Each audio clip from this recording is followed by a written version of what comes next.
All right, welcome back to the Welty Environmental Center.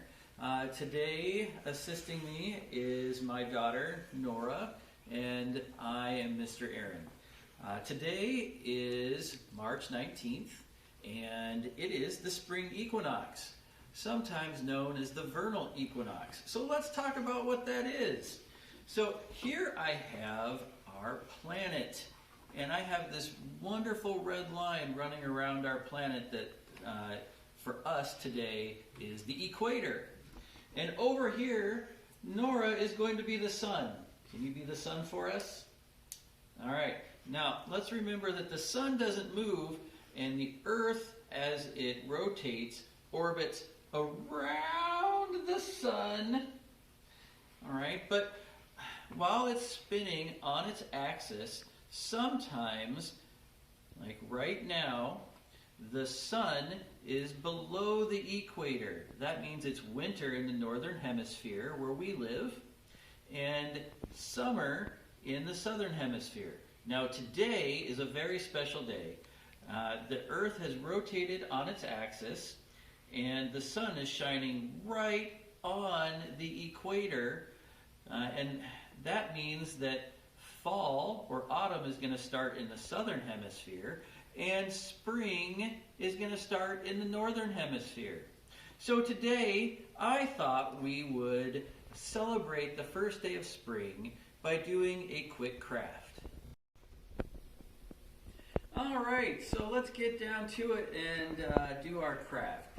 Today, in honor of the spring equinox, we are going to do a froggy craft, and the reason why I've chosen frogs today is that in just a couple of weeks, just south of the Environmental Center, there is a small runoff river that's only there for about 2 months. And usually at the end of March, the beginning of April, we will be able to hear our spring peepers emerge, and they can be quite noisy. All right, can you tell us what we need to make a frog tongue, Nora?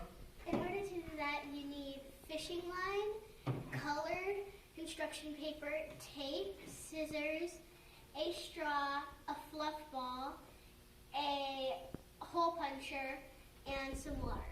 All right, and hopefully these are some things that you have laying around the house.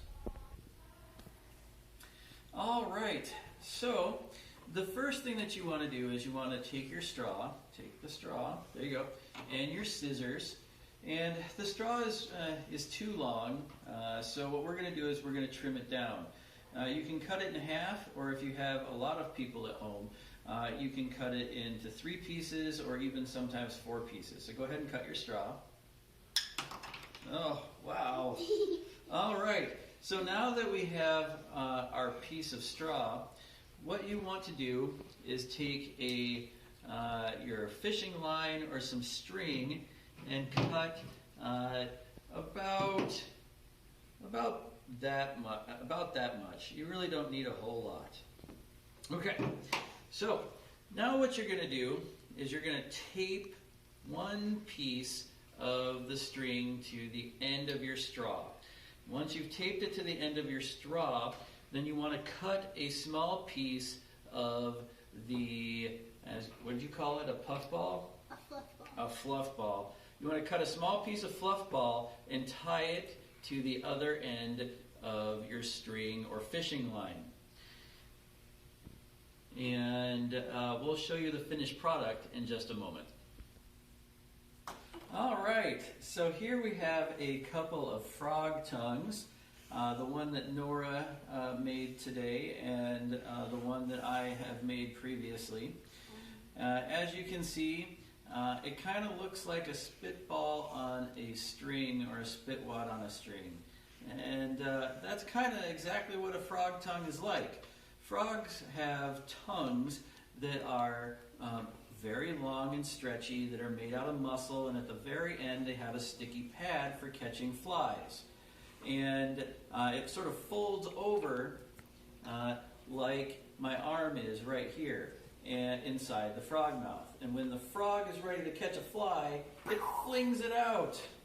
All right, So what we're going to do is we're going to put our frog tongues down because what we need now are some targets to try to pick up with our sticky tongues. Flies. All right. Would you punch a few holes? So this is where we need our hole puncher and our colored construction paper. It can be any color. Flies and insects come in many colors. They don't have to be black. It's just black is going to show up very nicely on our white table. All right, that should do it. Where'd they And go? so then we'll spill them out onto the table. All right. Now, what you do with your frog tongue is you dip it in water. All right, you got to get it wet. Got to get it wet there. All right. Then we load the frog tongue into the same end that you've taped your string onto. You got it there? Yep.